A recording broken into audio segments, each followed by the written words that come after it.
In my Father's house, ang sabi ni Jesus, there are many mansions. Sa bahay ng aking ama ay maraming silid. Sa English ang pagkakasabi, in my Father's house, there are many mansions. Lantay na ginto ang nilalakaran mo. Ang pader mo ay binubuo ng 12 precious stones.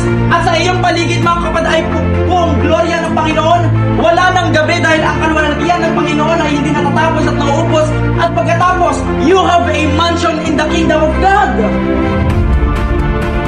At ang matindi pa dyan, mga kapatid, wala ng lungkot, wala ng pagtangis, wala ng pag-iyak, wala ng pagdurusa, wala ng sakit, wala ng anumang karamdaman, wala ng anumang problema, wala ng anumang pagsubok.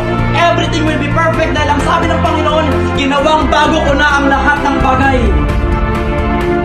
Ayun, talo ba ang mga magpapatuloy sa Panginoon? If God is our portion, we all have everything. Kaya totoong sinasabi ng Biblia, ang pinakamapalad na tao ay ang taong may Panginoon sa kanyang buhay.